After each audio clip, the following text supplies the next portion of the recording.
창세기 37장 1절부터 36절까지 본문입니다. 그의 아버지가 그를 위하여 울었더라. 그의 아버지가 그를 위하여 울었더라 라는 말씀의 제목입니다. 아들이 죽었다는 소식을 듣고 아버지가 슬피 울었다, 이렇게 성경은 증거하고 있습니다. 35절에 나와 있습니다. 35절 말씀. 그의 모든 자녀가 위로하되 그가 그 위로를 받지 아니하여 이르되 내가 슬퍼하며 스올로 내려가 아들에게로 가리라 하고 그의 아버지가 그를 위하여 울었다, 이렇게 기록하고 있습니다. 자, 아들이 죽었다는 소식을 듣고 아버지가 울었다라는 내용입니다. 아들이 죽었다는 소식을 듣고 슬퍼하지 않을 아버지는 없는 것이죠. 그런데 본문에 등장하는 아버지는 유독 그의 아들의 죽음의 소식을 그 어떤 순간보다도 더욱 애통하고 슬퍼하고 있습니다. 얼마나 애통하고 고통스러운지 스올에 내려가 아들에게로 가리라, 이렇게 말하고 있습니다. 스올이라고 하는 것은 죽은 자들이 가는 곳, 우리말로 따지면 저승 같은 개념이 되겠죠. 자, 이런 뜻으로 여기고 있었기 때문에 스올로 내려가겠다라고 하는 것은 나도 따라 죽겠다라는 의미가 되고 있습니다. 죽은 아들이 마치 자신의 인생의 전부인 것과 같은 의미로 지금 슬퍼하고 있는 아버지의 모습입니다. 자, 이 아버지의 모습을 통해 그가 얼만큼 그 아들을 아끼고 사랑했는지를 우리가 알 수 있습니다. 그런데 문제는 야곱은 그 아들 말고도, 그 아버지는 그 아들 말고도 다른 아들들도 있었던 거지요. 그런데 유독 그 한 아들을 그렇게도 사랑하고 슬퍼하는 이유가 무엇일까요? 그 한 아들을 위해서 전부라고 생각하여서 내가 따라 죽겠다고 하면 다른 형제들은 그럼 어떤 의미가 되고 있는가? 언뜻 보면 이 아버지는 그 아들을 너무 편애하는 것은 아닌가? 그 아들만 사랑하고 있는 것은 아닌가? 만약에 다른 형제들이 그 이야기를 듣는다면 어쩌면 조금은 질투하고 시기할 수 있을지도 모르겠습니다. 그럼에도 불구하고 성경은 한 아들을 지독히 사랑한, 그렇게 끔찍하게 사랑한 아버지의 이야기를 지금 전해주면서 이 이야기를 오히려 듣게 하고 있다는 거죠. 그 아버지는 바로 야곱이었고요. 죽었다란 소식에 대한 그 대상은 바로 요셉이었습니다.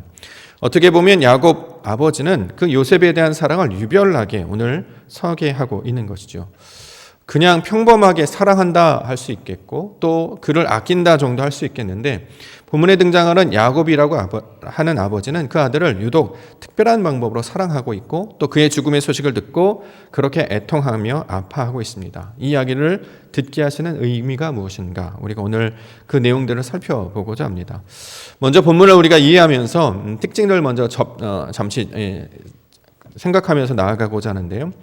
첫 번째는 야곱의 아들이 누구인가라는 것입니다. 야곱의 아들 누구가 될까요? 오늘 본문에서는 야곱의 아들을 요셉이다, 이렇게 소개하고 있습니다. 2절 말씀에 보면 야곱의 족보는 이러하니라. 요셉이 17세의 소년으로서 그의 형들과 양을 칠 때에, 이런 말로 시작하고 있습니다. 야곱에게는 12명의 아들이 있었죠. 요셉이라는 아들 말고도 11명이 더 있었습니다. 자, 그런데 본문에서는 요셉이라고 하는 이름만 등장시키고 다른 형제들에 대한 이름은 기록하고 있지 않습니다. 35장 23절에는 그의 족보들을 쭉 설명하고 있기 때문에 그가 11번째 정도의 아들인 것을 알 수 있습니다. 즉 요셉은 11번째 아들이 되는데요, 오늘 성경에서는 그를 유일한 아들처럼 지금 설명하고 있다는 거죠. 성경에서 아들이라는 이야기를 할 때 그 개념과 의미가 무엇인지를 우리가 창세기를 통해서 계속 살펴보았습니다. 단순히 혈통적인 아들을 말하는 것이 아니라 성경에서 말하는 아들은 아버지의 뜻을 온전히 따르는 자, 그의 모양과 형상을 닮은 자가 되었을 때 비로소 그를 아들이라고 이야기한다는 거죠. 아들이란 말에 그 아버지의 형상과 모양을 닮았다, 그 뜻을 순종한다, 그의 말씀 안에 거한다라는 뜻을 다 함께 가지고 있습니다. 그래서 그가 바로 아들을 이렇게 이야기하고 있습니다. 우리가 이제 창세기 아담의 아들들을 살펴봤죠. 아담의 아들이 누굽니까? 성경은 누구로 소개하고 있냐면 첫째 아들이었던 가인이나 둘째 아벨을 아들이라 얘기하지 않고 셋이라는 자를 아들, 이렇게 설명하고 있다는 거죠. 마찬가지로 이 야곱에게 있어서도 아들을 요셉으로 소개하고 있음을 우리가 주목해야 할 것입니다.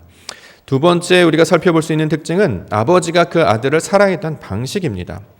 야곱은 요셉을 다른 형제들보다 더 사랑했다, 이렇게 기록하고 있죠. 본문에 보면 비교급이라는 문법을 통해서 번역해 놓았는데요, 얼마나 사랑했는지요? 그에게 특별한 선물을 하나 주고 있습니다. 그것은 바로 채색 옷을 지어 입혔다 이렇게 기록하고 있는 것이죠.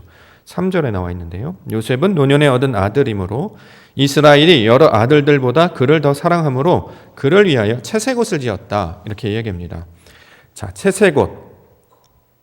이것이 아버지가 아들을 사랑하는 방식과 표현이었고요. 근데 놀라운 것은 이것 때문에 형제들에게 미움을 당하게 하는 하나의 구실, 원인을 제공하고 있기도 합니다. 왜 아버지는 굳이 채색 옷을 입혀서 자신의 사랑을 이런 식으로 표현해 내어야 했을까? 그것 때문에 형제들에게 미움을 사고 질투를 내고 시기를 나게 해서 결국 그 아들이 죽음에 이를 뻔하게 된 원인 제공을 하게 됐는데 왜 굳이 이것까지 감당하고 있는가? 우리는 그 의미를 살펴보아야 할 것입니다. 마지막으로 우리가 요셉 이야기 중에 특징적으로 살펴볼 수 있는 것이 바로 꿈에 관한 이야기인데요. 이 요셉이라고 하는 아들이 다른 형제들에게 미움을 사게 됐던 또 하나 이유 중에 하나가 바로 이 꿈에 대한 이야기를 하고 있다는 거죠. 한 번만 꾼 것도 아니고 두 번이나 꾸게 됩니다. 자, 꿈에 대한 이야기를 전했을 때 형제들은 그를 미워하게 되었습니다. 그런데 놀랍게도 그 꿈에 대한 이야기를 할 때에 아버지만큼은 그 꿈이 무엇인지 그가 말하는 것을 잘 간직하였더라 이렇게 기록하고 있습니다. 11절 말씀에 보면 그의 형들은 시기하되 그의 아버지는 그 말을 간직해 두었다.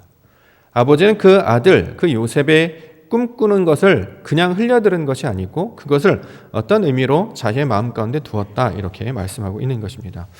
자, 지금 요셉이라고 하는 인물, 한 아들에 대한 이야기를 통해서 그 아버지의 행하는 일들을 통해서 무언가를 설명하고자 하고 있습니다. 즉, 이 요셉은 단순한 한 아들을 말하는, 육신의 아들을 말하는 것이 아니라 하나님 아버지께서 이 인물을 통해서 전하려고 하는 메시지를 담은 도구로 지금 우리 가운데 보여주고 있다는 거죠.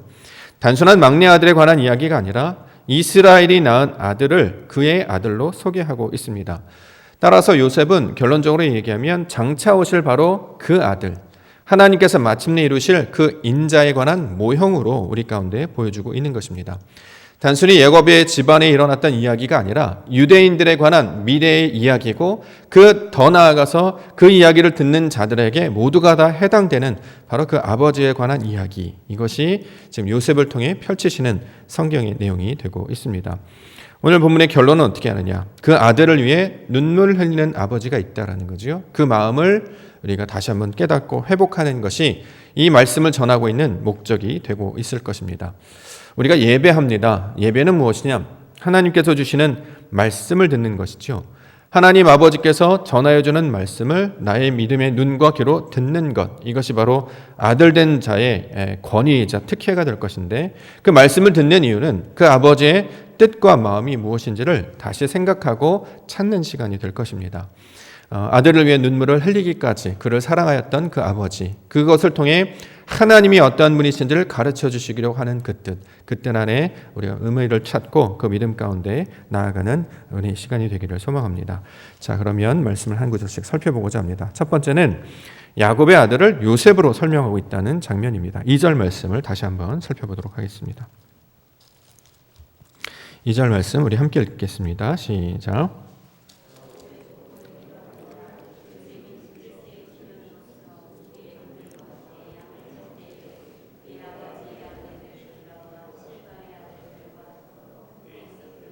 그가 그들의 잘못을 아버지에게 말하더라 이렇게 기록하고 있습니다.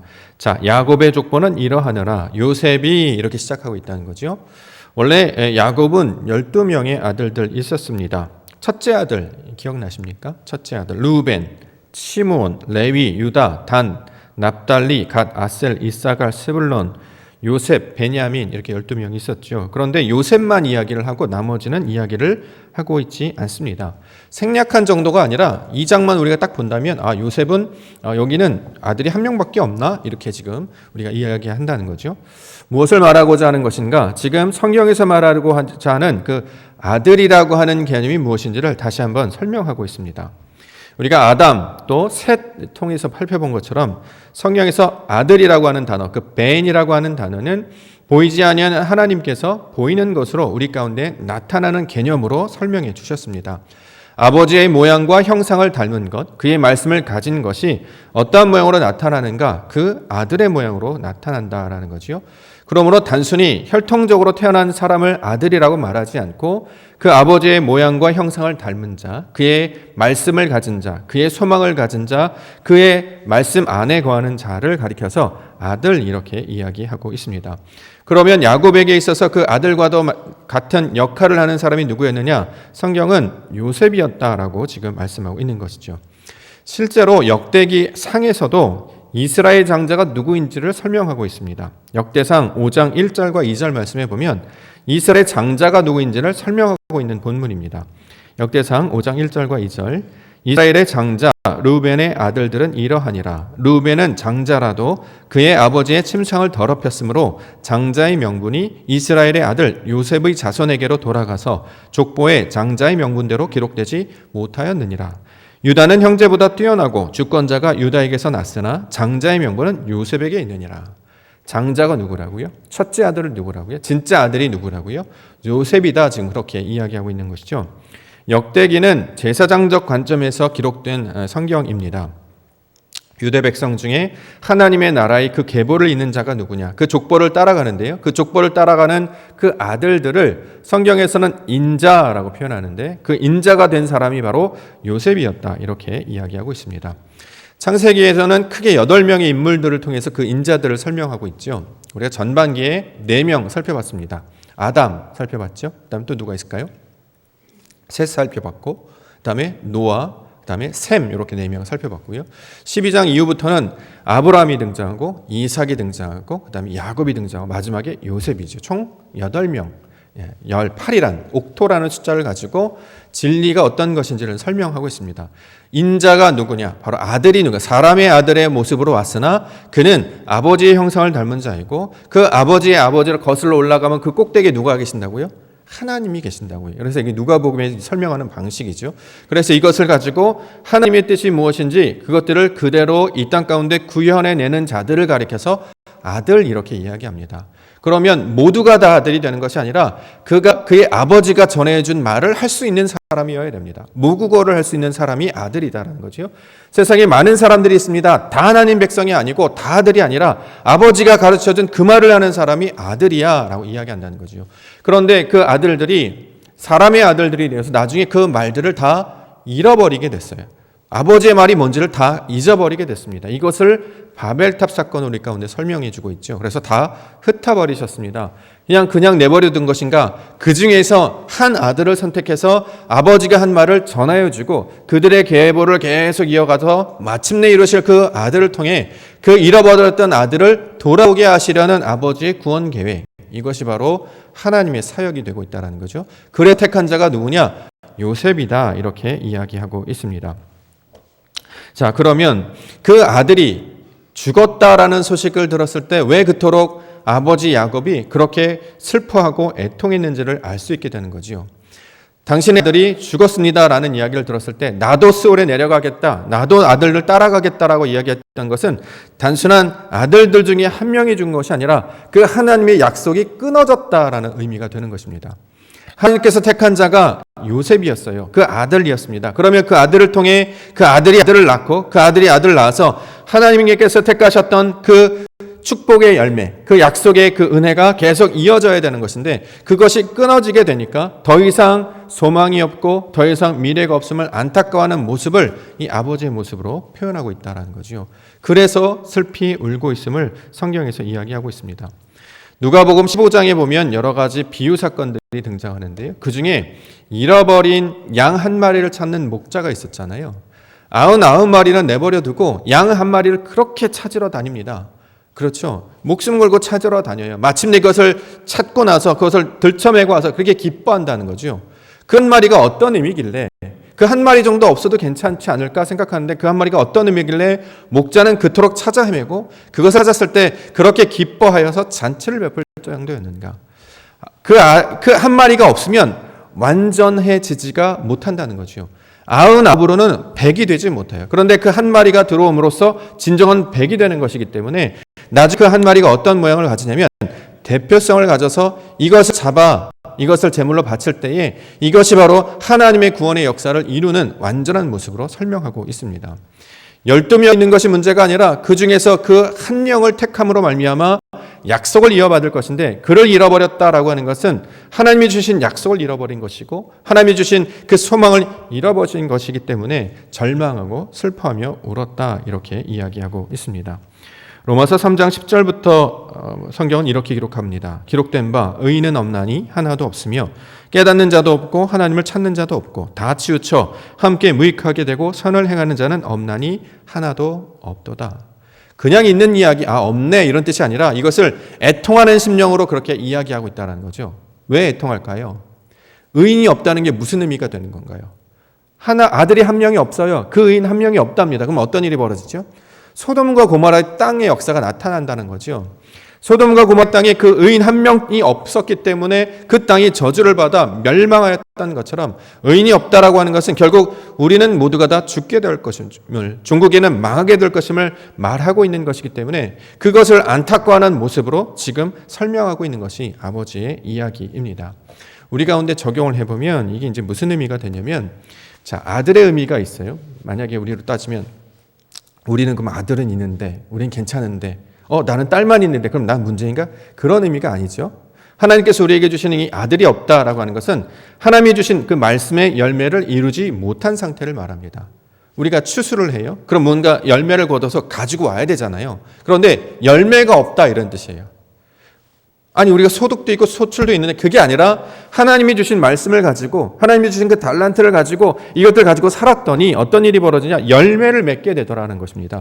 이게 아들 된 자의 특권이다, 은혜의 목적이에요. 그런데 시간이 지났는데 아무것도 없어요. 그러니까 소출도 없고 먹을 것도 없는 상태. 그래서 나는 여기서 굶어 죽게 되었구나. 마치 둘째 아들이 아버지가 주신 재산을 가지고 밖으로 나갔는데 무엇을 더 얻은 것이 아니라 완전히 탕진을 하게 되어서 나는 여기서 줄여 죽는구나, 이런 상태를 되고 안타까워하며 애통했다라는 거죠. 이것을 지금 우리 가운데 들려주심으로 우리 안에 열매가 있는가, 우리 안에 그 아들됨이 있는가, 그 하나님께서 주신 그 믿음의 열매가 있는가를 그 아버지의 마음으로 생각하고 품을 것을 우리 가운데 권면하고 있습니다.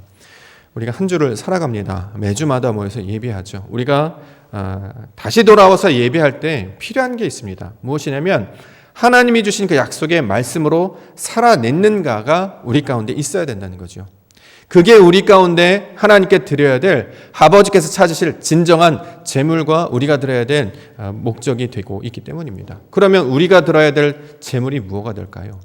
다른 게 아니에요. 말씀입니다. 그 아들이 있는가, 내 안에 아들이 있는가, 다시 말해 예수 그리스도가 내 안에 있는가를 확인하여서 예수 그리스도 때문에 살고 예수 그리스도 때문에 예배하였다는 것을 다시 돌아와서 하나님 앞에 내보여야 이게 아들이지, 이게 없다면 너희는 아들이 안 돼. 지금 그 이야기를 우리 가운데 말씀하고 있다는 거죠.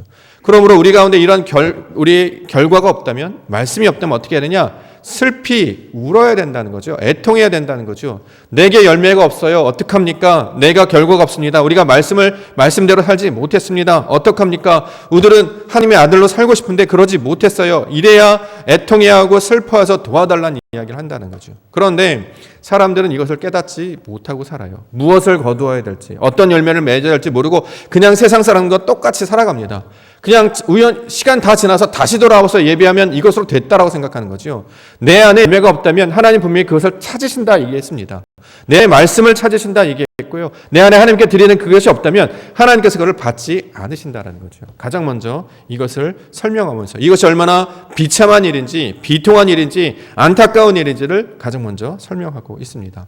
그래서 우리가 예배 때 나와서 가장 먼저 통회하는 이유가 무엇입니까? 우리가 죄를 졌습니다. 우리가 나쁜 짓을 했습니다. 우리가 잘하지 못했습니다. 그걸 하는 게 아니라요, 삶 가운데 고백할 수 있는 것, 내가 예수 그리스도 때문에 살고 내가 예수 그리스도 때문에 다시 이것을 이겨냅니다라고 하는 고백과 증거가 없었음을 우리는 애통해야 합니다. 아들이 없음을 애통해하는 것, 열매가 없음을 아파하는 것, 하나님께 드릴 무언가 없음을 아파하는 것, 이것이 아버지의 모습을 통해서 주시는 그 애통함과 슬픔이 되고 있습니다. 우리는 그러한 것들을 갖고 있지 않죠. 마치 나병 환자가 감각을 느끼지 못하는 것처럼 피리를 불어도 곡을 해도 기쁘지도 않고 슬프지도 않고 뭐 어때, 똑같이 살아가는 것 아니야. 절대 그렇지 않는다는 거죠. 종말은 다가올 것이고 하나님께서는 그것들을 찾고 계십니다. 그러면 언제 다가올지 모르는 그 임하는 그 날에 우리가 깨어있는 자로 그 기름을 준비하는 자로 서 있어야 되지 않겠습니까? 말씀을 가지는 자, 그 하나님의 그 약속을 붙드는 자가 아닐 때에 그 잔치에서 벗어나게 된다라는 거지요. 다시 한번 우리를 아들로 부르셨음을 기억하는 은혜의 시간이 되기를 원합니다. 자, 그러면 이 아버지는 요셉을 왜 선택했을까요? 그 궁금하지 않으십니까? 12명의 아들들이 있었는데 왜 하필이면 요셉이었을까? 더군다나 본문에 보면 요셉은 다른 형제들보다 더 사랑했다 이렇게 표현하고 있기까지 하기 때문입니다. 3절과 4절 말씀 다시 보겠습니다. 요셉은 노년에 얻은 아들이므로 이스라엘이 여러 아들들보다 그를 더 사랑함으로 그를 위하여 채색 옷을 지었더니 그의 형들이 아버지가 형들보다 그를 더 사랑함을 보고 그를 미워하여 그에게 편안하게 말할 수 없었다 이렇게 증거합니다. 야곱이 더 사랑했다 이렇게 번역하고 있죠. 원어적으로 살펴보면 그 중에서 사랑했다라는 의미입니다. 다른 형제들을 안 사랑한 게 아니라는 거죠. 다른 형제는 요만큼 사랑하고 걔를 더 사랑한 이거는 아버지가 자비로운 분이 아니잖아요. 부모님들도 그렇게 사랑하는 경우는 없지요. 똑같이 사랑하는 거 아니겠습니까? 근데 성경은 그렇게 이제 이야기를 해요. 강조하고 있다라는 거죠. 그러면 여기서 말하는 아버지가 요셉을 사랑한다는 것은 그렇게 다른 형제들보다 차이가 나게 사랑한 것인가? 그럼 더 얘를 더 이뻐한 것인가? 이런 의미가 아니라 조금 더 특별한 뜻이 담겨 있음을 본문에서 설명하고 있습니다. 그 증거가 뭐냐면 채색 옷입니다. 야곱에게 채색 옷을 입혔대요. 채색 옷이 어떤 옷일까요? 채색 옷.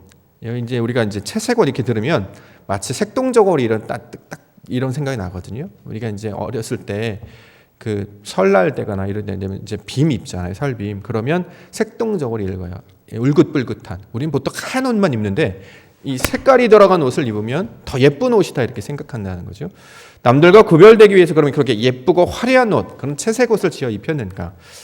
자, 그렇게 의미로는 이제 해석할 수 있는데 원어적인 뜻은 무엇이냐면 긴 옷을 입혔다 이런 뜻입니다. 보통 옛날 사람들은 우선 요 정도 온다고 해요. 요 정도? 그다음에 무릎 정도 오는 요걸 외투라고 합니다. 왜냐하면 일을 해야 되기 때문이죠. 설거지해 보니까 이 팔이 빌어버리면 자꾸 물이 터가지고 불편하더라고요.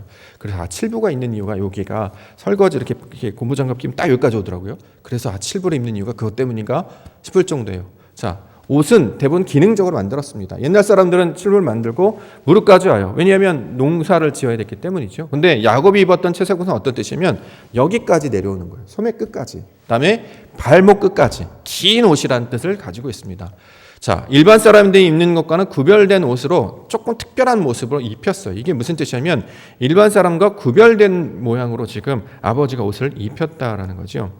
다른 옷은 노동을 할 때 쓰는 옷인데 지금 요셉이 입었던 옷은 노동할 때 쓰기엔 좀 불편한 옷입니다. 왜 이 옷을 입혔는가? 옷을 입히다라고 하는 그 의미가 있기 때문입니다. 옷을 입히다라고 하는 의미. 우리가 옷을 입다라는 뜻을 가지고 이전에 살펴봤던 말씀 구절이 있죠. 기억나십니까? 아담에게 하나님께서 옷을 지어 입혔다. 옷을 지어 입혔다라고 하는 것은 그의 부끄러움과 수치를 가렸다라는 뜻이잖아요.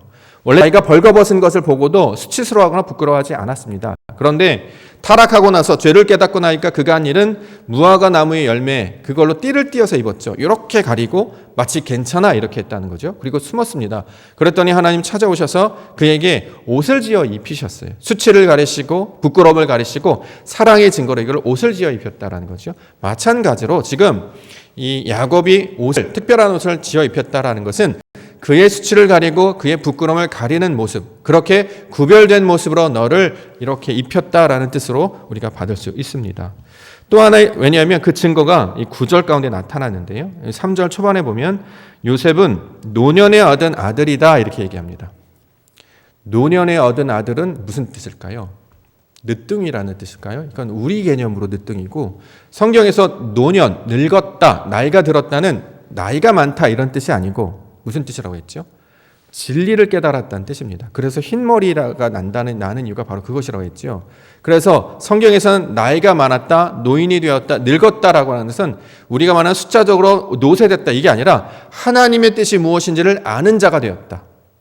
제가 이제 50입니다만 지천명이라고 이야기하지도 않습니까? 하늘의 뜻이 무엇인지를 알게 되는 것을 늙은 자 이렇게 했다는 거죠. 그러면 노년에 얻은 아들은 무슨 뜻이에요?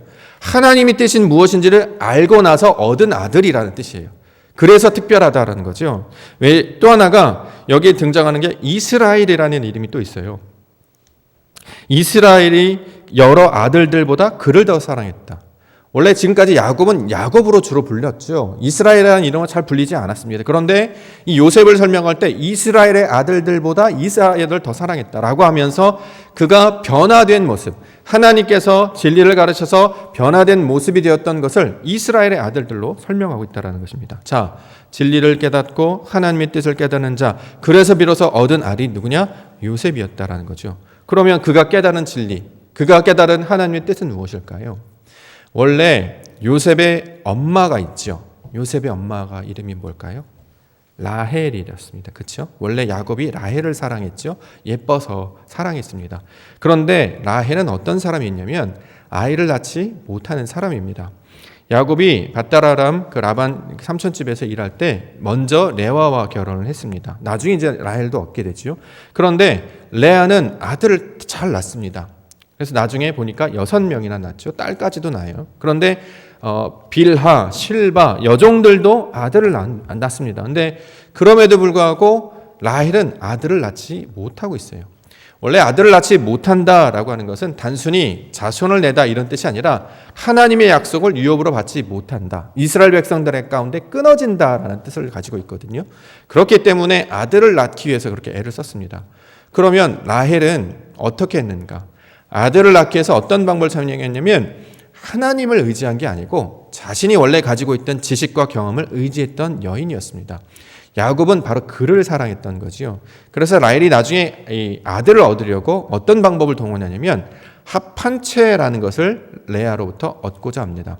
레아의 첫째 아들이 루벤이었는데 루벤이 그 합한채를 갖고 와요. 그것을 보고 나서 라헬이 이야기하는 거죠. 아, 저거 나한테 줘. 왜냐하면 합한채가 이 아들을 낳는 것과 관련이 있는 것으로 알려져 있었던 것 같습니다. 우리로 따지면 뭐 좋은 풀, 몸에 유익한 풀, 이것 먹으면 아들 난다. 아마 그런 용도로 쓰였던 것 같아요. 합한채를 갖고 오니까 그거를 나에게 달라 이렇게 얘기해요. 그랬더니 레아가 알겠다 그러면 이것을 너에게 줄 테니 그럼 남편을 나에게 주오. 그래서 레아는 야곱을 얻고 라헬은 뭘 얻냐면 합한채를 얻었어요. 아들을 낳으려면 뭘 가져야 될까요? 남편을 얻어야 되잖아요. 그런데 자신이 가지고 있는 그 합한채, 세상의 방법, 보이는 물질을 가지고 이것을 내가 얻으면 아들을 가질 수 있을 것이다. 자신의 경험과 생각을 의지했던 여인으로 나오게 된다는 거죠. 그래서 아들을 낳지 못하는 자로 설명하고 있어요. 우리가 이제 이삭이나 야곱을 통해서 살펴볼 수 있는 것은 굳이 밧단 아람으로 가서 아내를 구해옵니다. 왜 그러냐면 말씀에 반응하는 사람, 하나님의 뜻을 쫓는 사람을 찾고자 그렇게 한다는 거죠. 그런데 라헬은 하나님의 방식을 찾는 자가 아니었고 육신의 힘을 의지했던 대표적인 여인으로 지금 설명하고 있는 것입니다. 그래서 아이를 낳지 못한다 이렇게 설명을 해줬어요. 그런데 문제는 다른 여인들은 아이를 낳는데 본인만 낳지 못해요. 그랬더니 나중에 얼마나 슬퍼하겠습니까?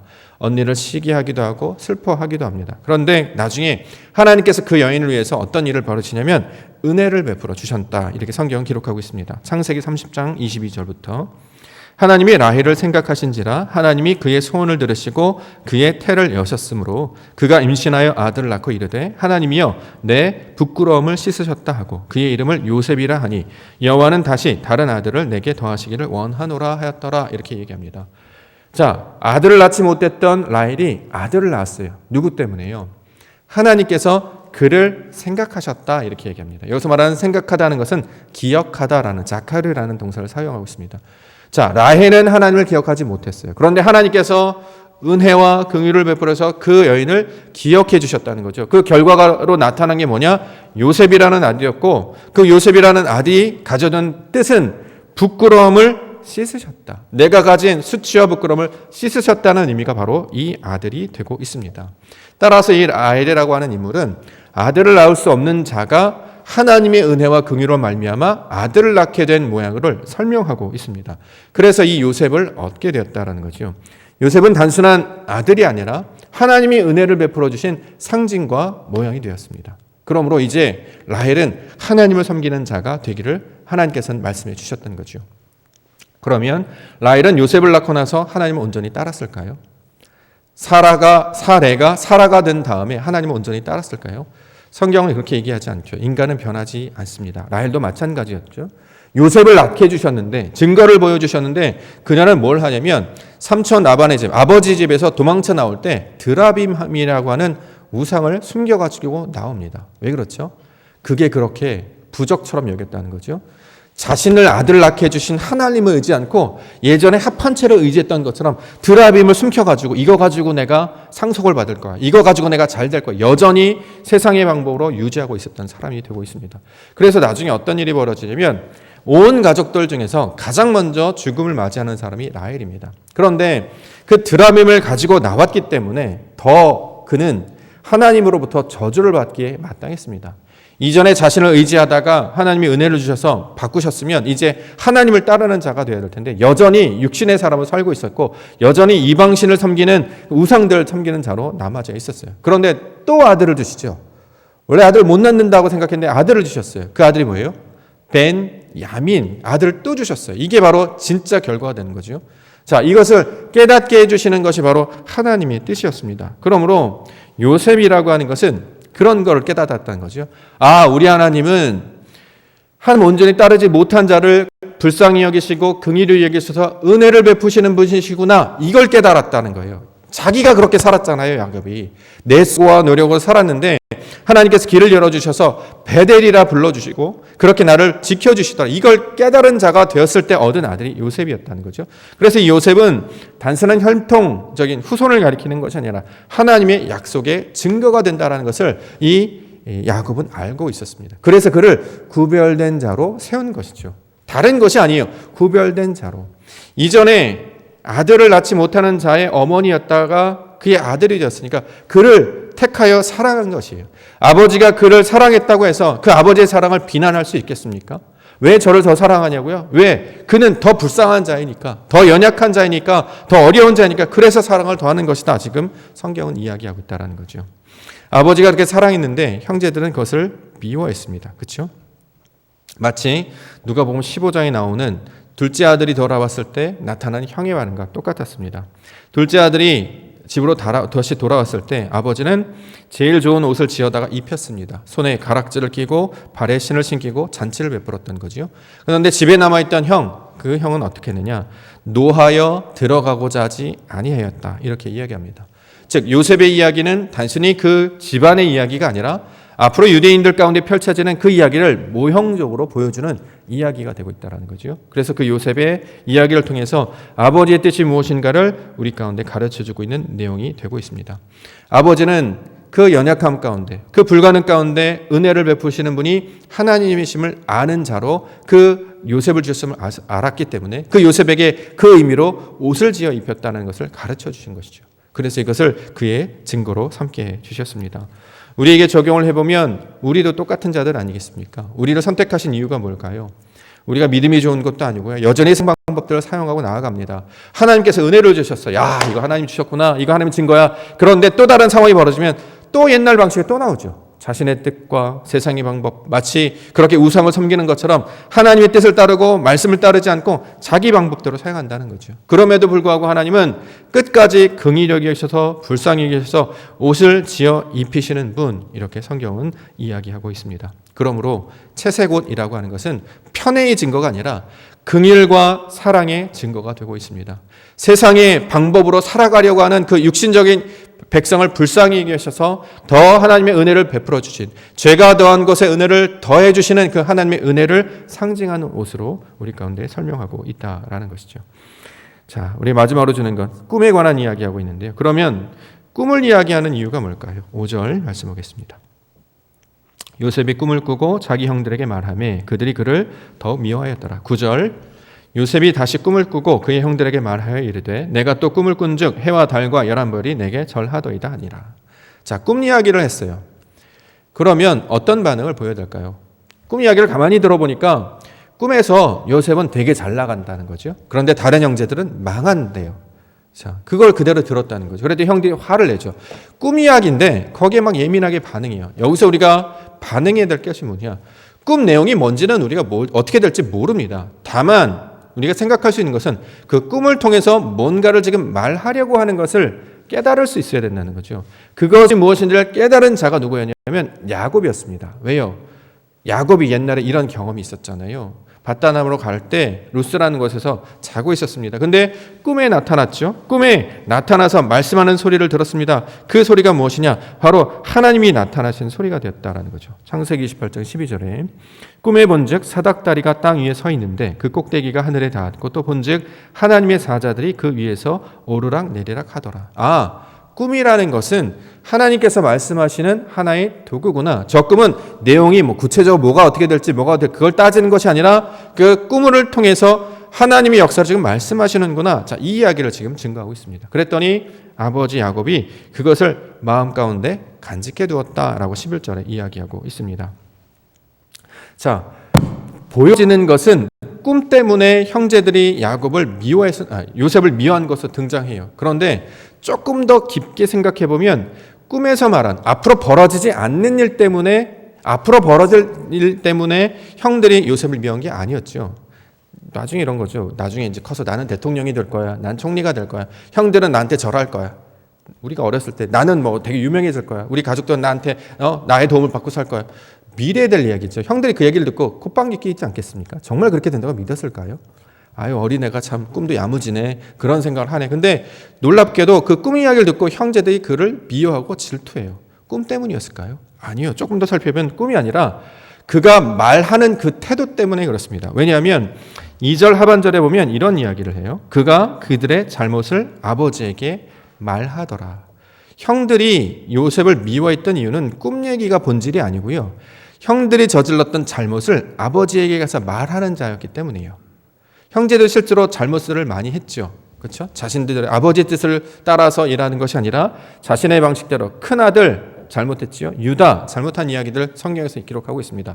자, 또 시므온, 그다음에 또 이들 레위 이런 사람들 죽이고 그랬지 않습니까? 그러니까 그들의 잘못을 말하는 자가 누구였느냐? 요셉이었다라는 거예요. 자, 이것 때문에 형들이 요셉을 미워하게 되는 결정적 이유가 되던 거죠. 꿈 이야기 때문이 아니었습니다. 자신의 허물을 아버지에게 가지고 와서 이것을 말하는 자였기 때문에 그를 죽이려고 했다는 것입니다. 우리도 마찬가지 아닙니까? 우리가 사람을 미워하거나 시기하거나 그에 대해서 나쁜 마음을 품게 되는 이유가 뭘까요? 그가 나중에 잘 될 것이기 때문에 그건 상관이 없어요. 그건 아무도 모르거든요. 대부분 사람들의 반응이 뭐냐면 내 부끄러움이 드러날 것 때문에, 그렇지 않습니까? 나의 연약함이 드러나는 것 때문에 우리가 불쾌감이 들고 거기서 화가 치밀고 분노가 일어나게 되는 거죠. 내가 못하는 것, 내가 감당하지 못하는 것, 내가 저지른 잘못을 알고 있는 자가 있어요. 그가 그 이야기를 할 것 같아서 사람들은 두려움 가운데 있다는 것입니다. 자, 이것 때문에 형들은 그 요셉을 죽이려고 했습니다. 그래서 어떻게 죽이려고 하냐면 그에게 별명을 하나 붙여줬죠. 그게 뭐냐면 꿈꾸는 자 이렇게 얘기합니다. 19절에 보면 서로 이르되 꿈꾸는 자가 오는도다 이렇게 얘기합니다. 여기서 말하는 꿈꾸는 자는 원어적으로 살펴보면 어떤 뜻이냐면 꿈꾸는 신이라는 뜻입니다. 꿈의 신. 여기서 꿈꾸는 자라고 쓸 때 자가 바알이라는 뜻이에요. 바알. 우리가 바알신 아시죠? 주인이라는 뜻이죠. 무슨 뜻이냐면 저가 나를 판단할 것이다. 마치 요셉은 동생인데 나를 판단하는 것처럼 그 자리에 올랐으니까 그거를 거부한다는 거죠. 내 모든 삶 가운데 주인 누굽니까? 내가 판단하고 내가 결정해서 내가 오라라고 결정했는데 마치 요셉은 그가 나를 심사하고 나를 판단해서 마치 자신의 허물을 들던 자리에 올라간 것처럼 하니까 그를 견딜 수 없어서 바로 그를 죽이려고 했다라는 거죠. 누구를 이야기하는 것이냐? 예수님도 똑같은 모양으로 죽음을 맞이하게 됐습니다. 예수님을 죽이려 했던 유대인들이 왜 그를 죽였을까요? 하나님과 동등됨으로 여겼기 때문일까요? 아니요. 예수님은 그들의 허물을 들추는 자였기 때문이었습니다. 예수님이 이 땅 가운데 찾아오셔서 한 것이 하나님 나라의 말씀을 증거했죠. 너희는 이렇게 들었으나 그 뜻이 아니라 바로 이 뜻이야. 하나님께서는 이것을 하라 하셔서 너희는 외식하는 것이야. 너희는 독사의 자식들이야. 라고 선포했더니 그들이 분노하여서 그를 죽이려고 했던 것입니다. 하나님이 주신 말씀을 가지고 아버지의 뜻을 온전히 깨달아 회개하는 마음으로 돌이키는 것이 아니라 나를 후회하고 슬프게 했기 때문에 그 말을 한 그 선지자를 죽이려고 했던 것이 바로 유대인들의 모습이었다는 거죠. 즉 자신의 불쌍함이 드러나게 되는 것을 두려워하여서 그 예수님을 죽이려고 했던 자들이 바로 유대인들이었습니다. 자, 이것을 지금 설명하고 있는 것입니다. 우리가 지난 수요일 날 요한복음 5장을 봤는데요. 요한복음 5장 18절에 유대인들이 이로 말미암아 더욱 예수를 죽이고자 하니 이는 안식일을 범할 뿐만 아니라 하나님을 자기의 친아버지라 하여 자기를 하나님과 동등으로 삼으심이로라. 율법을 잘못했기 때문에 그 판단을 누가 해요? 자기가 심판하겠다는 거죠. 내가 생각했을 때 쟤는 죽어 마땅해. 주인이 누구예요? 자기가 돼야 되는데 다른 사람이 나를 판단하려고 하니까, 다른 사람이 나에 대해서 뭔가 평가를 하니까 여기에 불쾌감을 갖고 분노감을 갖고 거기에 적대시했다. 이렇게 지금 이야기하고 있습니다. 왜 그러냐면 하나님의 뜻이 무엇인지, 아버지의 뜻이 무엇인지를 깨닫지 못하는 자들이 바로 이러한 모형을 나타나는 거죠. 우리 이제 그런 어머님들 있잖아요. 형제들 중에 말이 없는 아들이 하나가 있어요. 다른 사람들은 배고프면 엄마 배고파, 뭐가 없으면 싫어, 불평하고 막 화내고 짜증내고 이런 자식들이 있어요. 근데 그 중에 어떤 한 아들은 아무 말도 없어요. 아픈지 속상한지 힘든지 그냥 꾹 참고 괜찮아요, 잘 지내요, 그런다는 거죠. 근데 그런 아들이 있으면 마음이 짠하다 이렇게 해요. 몰래 옛날에 계란 하나씩 더 깔아주시고 그렇지 않습니까? 누가 봐도 연약해 보이고 누가 봐도 불쌍해 보이니까 이렇게 하나씩 더 깔아줘요. 왜요? 힘내라는 거죠. 근데 그렇게 하는 것은 편애하는 것이 아니라 저는 더 연약한 자로 태어났기 때문에 그렇게 하나님의 돌보심이 없으면 살아가지 못하니까 사랑을 부어주시는 거다. 그런데 이 형제들은 뭐예요? 왜 저에게 계란 하나 더 주냐? 왜 그에게 말 한마디 더 하냐? 그렇게 질투하고 비판하는 거죠. 아버지가 잘못됐어요 라고 도전했던 자들이 이런 다른 형제들이었습니다. 이 이야기를 왜 하느냐? 유대인들이 지금 이렇게 살아간다는 거죠. 우리가 해야 되는 신앙의 모습은 하나님이 기뻐하신 뜻이 무엇인지를 깨닫고 그것 가운데 열매가 없음을 깨닫고 아버지의 마음을 품는 것이어야 되는데, 아버지의 마음을 품기보다는 내가 저들보다 더 낫다, 내 죄가 드러나는 것을 불쾌하게 해서 다른 형제를 죽이려고 하는 모습이 신앙 가운데 나타난다라는 것입니다. 기독교는 원래 신앙하기 되게 어려운 종교입니다. 그렇죠? 왜 그렇습니까?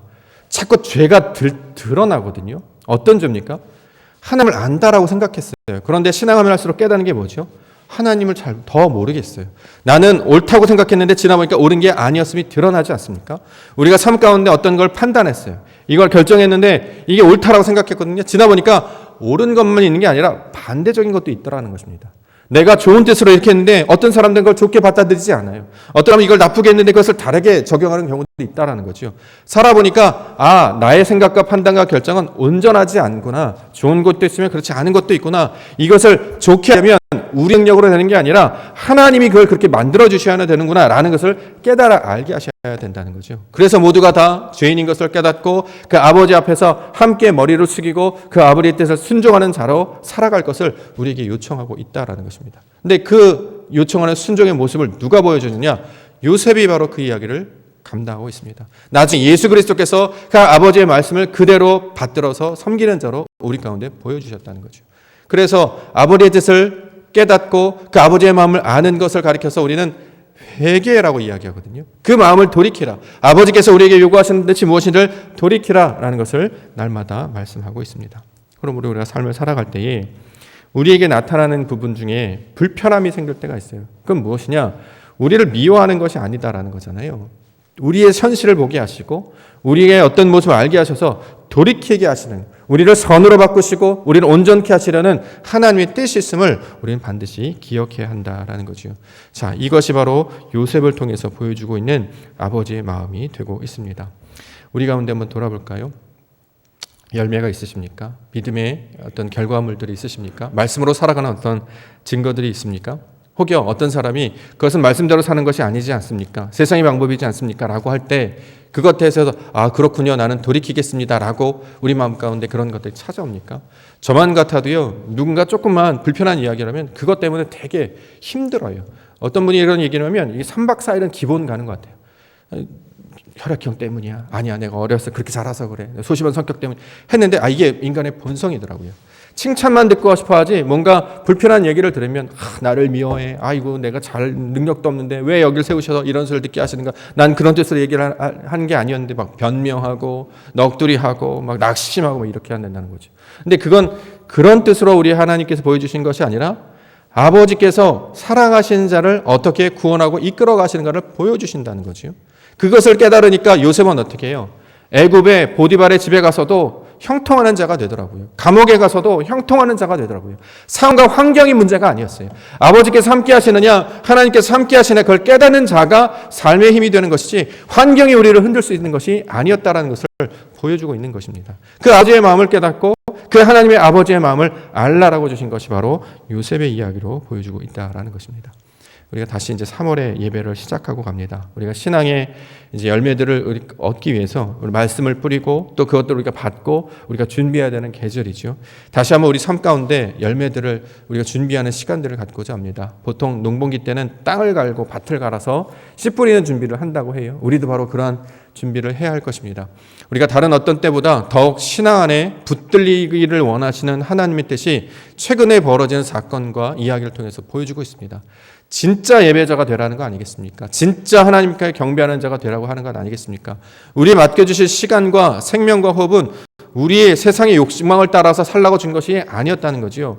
하나님의 뜻을 깨닫게 하시고 만약에 삶을 살다가 어려운 일이 있다면 그 속에서 주를 붙들라, 예수를 붙들라, 하나님을 붙들라 말씀하시는 하나님의 기회였음을 우리는 다시 한번 보아야 할 것입니다. 그래서 그 아버지의 감격을 아는 자들이라면 더욱 말씀을 들으려고 하고 그 아버지의 그 은혜를 경험하는 자들이라면 구원받은 자들로, 구속받은 자들로 그렇게 살아가려고 한다라는 거죠. 그 가운데 살아가는 자들을 평강의 백성들, 하나님의 아들들, 하나님의 자녀들을 이렇게 이야기하고 있습니다.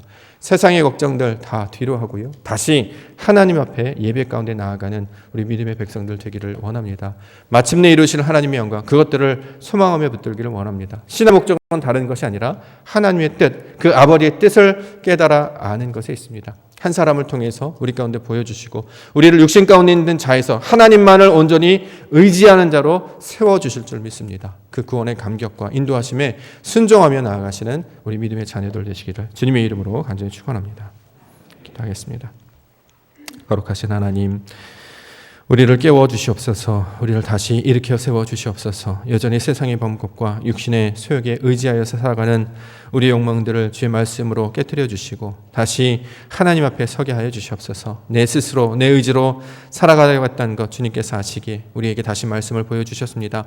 그렇게 살아갈수록 오히려 세상과 부딪히게 되는 것이고 그것 가운데 있을 때 오히려 세상으로부터 낭망하게 되는 것임을 깨달아 알게 해 주셨습니다. 예수 그리스도밖에 없음을, 오직 은혜로우신 하나님밖에 없음을 우리로 알게 하여 주셨습니다. 그 어떤 때보다도 더욱 하나님을 붙드는 자 되게 하시고 우리에게 말씀으로 역사하시는 하나님의 진리의 것들을 발견하며 그의 능력 가운데 은혜 가운데 살아갈 수 있는 주의 자녀들 되게 하여 주시옵소서. 거룩하신 예수 그리스도의 이름으로 간절히 기도를 옵나이다.